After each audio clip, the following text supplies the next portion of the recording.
So if I was registering a company in 2026 from scratch on the new CAC portal, here are 5 things I would do completely differently than when I first started.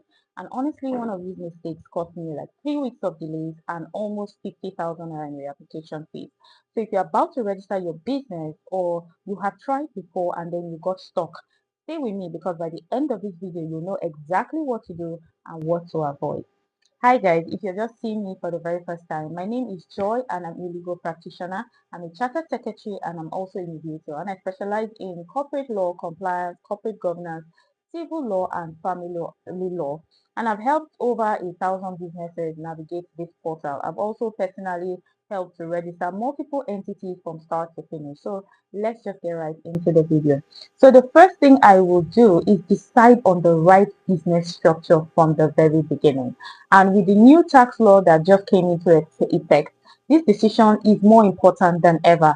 I've seen so many clients make the mistake of choosing a business name just because it seems cheaper and faster. But then 6 months down the line, they're having to, they want to apply for a loan or they need investors, and they start panicking, looking for how to upgrade their business name to a limited liability company, which means they have to pay registration fees all over again. They have to go through the entire process again and then deal with the confusion of having to even abandon the business name entirely. Now, here's what makes this even more critical in 2026. The new tax law is forcing a lot of businesses to upgrade from business names to limited liability companies because of how taxes are now structured and the compliance requirements that come with certain revenue thresholds. So many business owners who registered, as business names 2 or 3 years ago are now scrambling to upgrade. And the process is not as smooth as people think. You're essentially starting over with a new entity. So if I was doing it today, I would ask myself a few honest questions before I even choose what business to start. And please just take a pen and paper and write this down. The first question I would ask myself is, do I plan to raise investments or take loans within the next 2 years? Second question, do I plan to hire employees or work with corporate clients who will ask, for my incorporation documents? Three, do I want to protect my personal assets from business liabilities? And here's the new one. Do I expect my business to generate significant revenue that might trigger higher tax obligations? If the answer to any of these questions is a yes, then you want to skip the business name entirely and go straight to registering a limited liability company. Yes, it costs more upfront. Yes, it requires more paperwork, but you're building a real business structure that even banks, investors, and clients and the tax authorities will definitely take seriously. The time, the money, and the stress you save later is absolutely worth it. So don't choose based on what's the cheapest today. Choose based on where your business is going. The second thing that I will do differently is decide right from the very beginning whether I'm going to register the business myself or whether I'm going to hire an accredited agent or a lawyer to handle it for me. And let me be very clear about this. Both options are valid. It depends on your time and your confidence with technology. Are you tech savvy? And honestly, how much hand holding do you need throughout the process? If you decide to do it yourself, you need to register as a public user on the CAC portal. It's free to register as a public user, and really the process is quite straightforward if you know what you're doing. I've done several videos, on this channel walking you through the entire registration process step by step.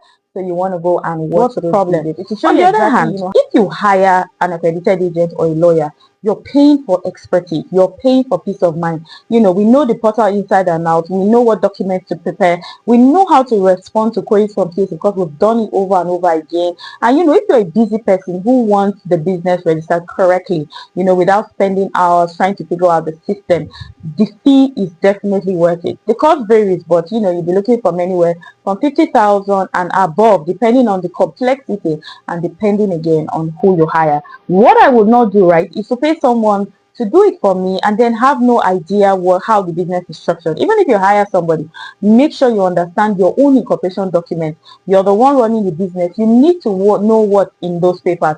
So you need to decide early. Am I doing this for myself? Am I committing the time to learn the process of how to register the business, or am I hiring someone to focus on actually building, the business? Both of them are fine. Just don't be halfway in between where you start doing it yourself and then you get frustrated and then you have to pay someone again, to fix the mistake. That's a more expensive option. The third thing I would definitely do is I would take my company name search very seriously. Even though the new CAC portal now does instant name approvals, yes, the system will tell you within seconds, if your name is available. That's a huge, improvement from the old process where you had to wait days or even weeks. But here's what people don't really understand. Instant approval of name reservation slip is not a guarantee that your name will not be challenged during the registration.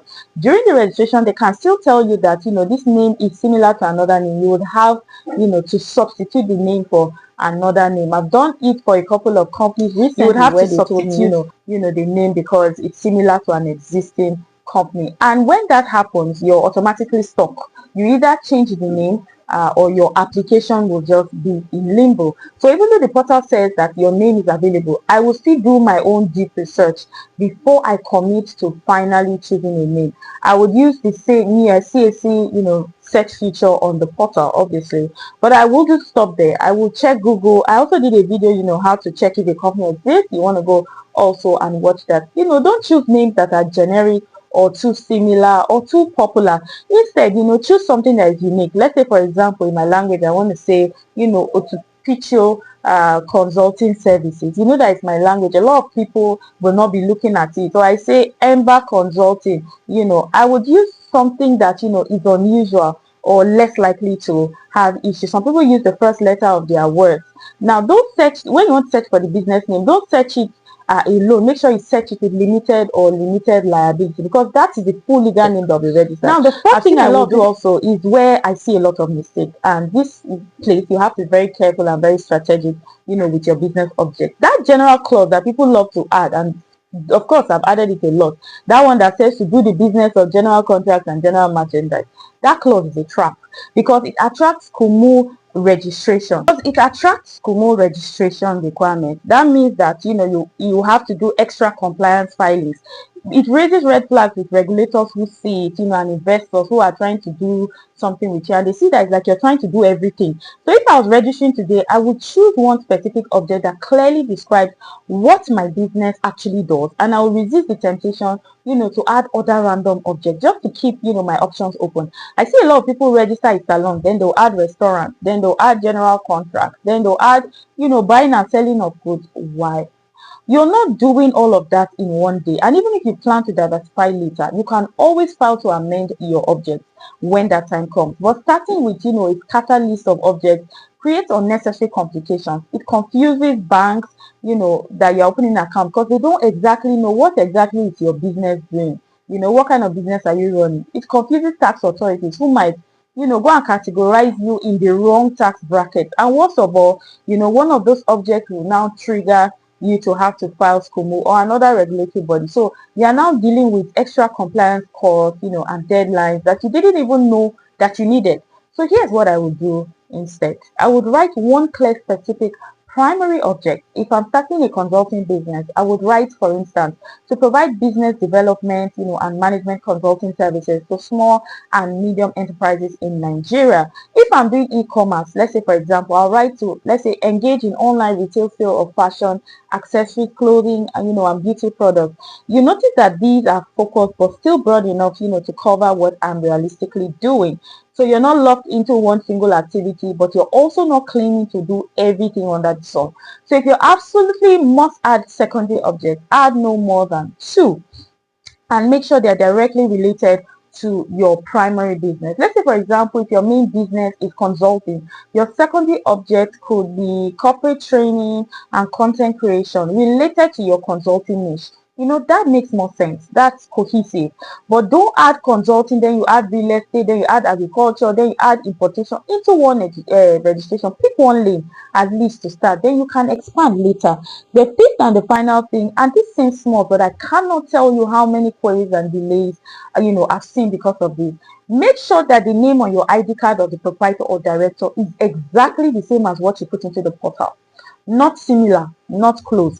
exactly the same. I've gotten so many questions from clients who filled out the registration form and they'll write their name as, let's say for example, John A. Smith, because that's how they sign documents. But their national ID card says John Ade Smith. This is just an example. Now the system will definitely query it. CAC will ask you to clarify the discrepancy. You now have to upload, affidavit or provide additional documentation proving that John A. Smith and John Ade Smith are both the same person. Now that's an extra delay for you, plus the cost of trying to do an affidavit and the stress of having to respond. So if I was registering today, before I even start filling out the form, I will pull out my exact ID card I plan to upload, whether it's my international passport, my national ID card, my driver's license or permanent voter's card. I will look at how my name appears on that card. Is there a middle name? Is it abbreviated or fully spelled out? Are there any initials? How it appears on the card, that's exactly how I would type it into the portal, word for word, letter for letter. So if your ID says Mary Blessing Okafor, don't write Mary B Okafor on the form. If your ID now says Chukwu Emeka, Nwako, you now write Chukwu Emeka C Nwako, please, they will not accept it. So any inconsistency, even if it's a minor one, they will instantly flag it. And you have to be going back and forth, trying to comply with the query. And something that ordinarily should take you 2 minutes will take you 2 weeks. So it's best to just check your ID card properly. It's a simplest fix, but it saves you a lot of frustration. Now, those are the 5 things that I would do differently. But let me also tell you what I would not do, because this is as important, right? I will not rush through the process just to finish quickly. The portal has a save and continue feature. Make sure you use it. Take your time on each section. Double check every single entry before you hit submit. I will not assume that because my name got instant approval, I'm completely safe from issues later.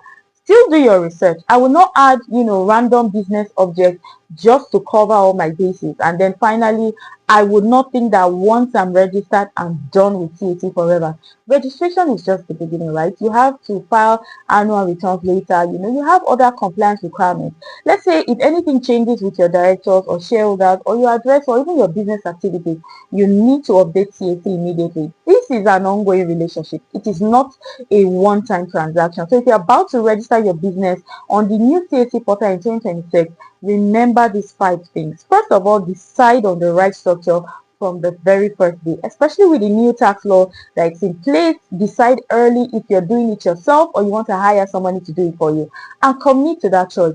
Do your deep research on your company name. Even though instant approval still exists, you have to be strategic and specific with your business objects and avoid that general trading trap, and make absolutely sure that the name on your ID matches exactly what you type into the system.